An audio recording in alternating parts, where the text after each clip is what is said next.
महाभारत का युद्ध अपने अंतिम मोड़ाव पर जा रहा था। कौरव और पांडवों में बहुत ही खूनी लड़ाई हो चुकी थी। तभी एक रात श्री कृष्ण अर्जुन के पास आए और उनसे बोले, अर्जुन, कल तुम्हारे युद्ध की सबसे अग्नि परीक्षा है।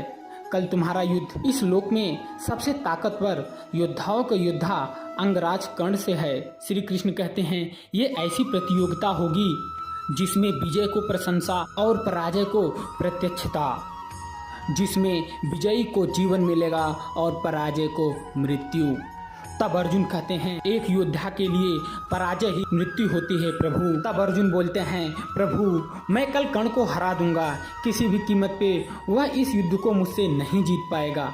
तब श्री कृष्ण बोलते हैं, मत भूलो पार्थ, महामही भीम केवल हस्तिनापुर की रक्षा के लिए लड़े थे और गुरु द्रोण अपने पुत्र के मृत्यु की रक्षा के लिए रणभूमि में खड़े हैं, लेकिन अंगराज कर्ण केवल और केवल विजय के आशय से रणभूमि में आए हैं। उनके जीवन भर का संघर्ष उनके प्रत्येक बाणों में होगा और उनके प्रत्येक बाणों पर सिर्फ और सिर्फ आपका नाम लिखा होगा।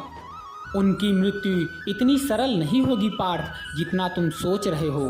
तब अर्जुन कहते हैं, मैं जानता हूँ प्रभु, परंतु द्रोण शिष्य अर्जुन आपकी प्रेरणा से धर्म स्थापना का आशय लेके आया है।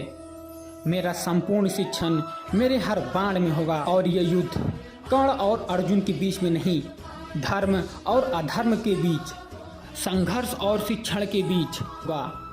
अर्जुन कहते हैं, माधव, इस युद्ध में कोई योजना नहीं होगी, कोई छल नहीं होगा। तब श्री कृष्ण अर्जुन से कहते हैं, अर्जुन, छल तो इस युद्ध का नियम बन चुका है। अर्जुन बोलते हैं, प्रभु, अंगराज कर्ण ने सदैव कहा है कि जन्म के समय उनके साथ अन्याय हुआ।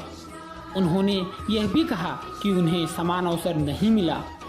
मैं भी यह जानना चाहता हूँ, क्या यह सत्य है या असत्य, और आने वाला समय भी देख ले। यदि ये सत्य है तो जन्म के आधार पर किसी भी मनुष्य को वंचित रखना बहुत बड़ा अपराध है। अर्जुन श्री कृष्ण से कहते हैं, हे माधव, मुझे जीवित रखने हेतु आप युद्ध भूमि में कोई छल नहीं करेंगे।